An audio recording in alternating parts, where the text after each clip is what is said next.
پیارے بچوں، آج ہم ایک دلچسپ اور سبق آموز کہانی سنتے ہیں جو حضرت عبداللہ بن عمرو بن العاص رضی اللہ عنہما سے منسوب ہے، اور یہ صحیح مسلم کی کتاب میں بیان کی گئی ہے۔ بہت بہت پہلے کی بات ہے، اللہ تعالیٰ نے حضرت سلیمان علیہ السلام کو بڑی بادشاہی عطا کی تھی۔ وہ نبی تھے، بادشاہ تھے، اور جنات، جانور، پرندے اور ہوائیں سب ان کے تابع تھے۔ حضرت سلیمان علیہ السلام بہت نیک اور اللہ سے ڈرنے والے تھے۔ انہوں نے بہت سے شرارتی اور سرکش شیاطین کو پکڑا جو لوگوں کو نقصان پہنچاتے تھے۔ ان شیاطین کو حضرت سلیمان علیہ السلام نے مضبوط زنجیروں سے باندھ کر گہرے سمندر میں قید کر دیا۔ وہاں وہ پانی کے اندر تاریک غاروں میں بند رہے۔ سال ہا سال گزر گئے اور وہ شیاطین وہیں قید رہے۔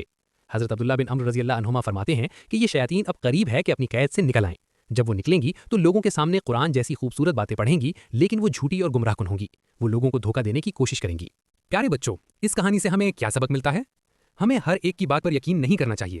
اگر کوئی خوبصورت باتیں کرے، قرآن کی آیتیں سنائے، لیکن وہ اللہ اور رسول صلی اللہ علیہ وسلم کی تعلیم کے خلاف ہو، تو ہمیں احتیاط کرنی چاہیے۔ ہمیشہ بڑوں، عالموں اور اچھے استادوں سے پوچھ کر دین سیکھیں۔ اللہ تعالیٰ ہمیں گمراہی سے بچائے اور صحیح راستے پر رکھے۔ آمین۔ کیا تمہیں یہ کہانی پسند آئی؟ اللہ ہمیں نیک بنائے۔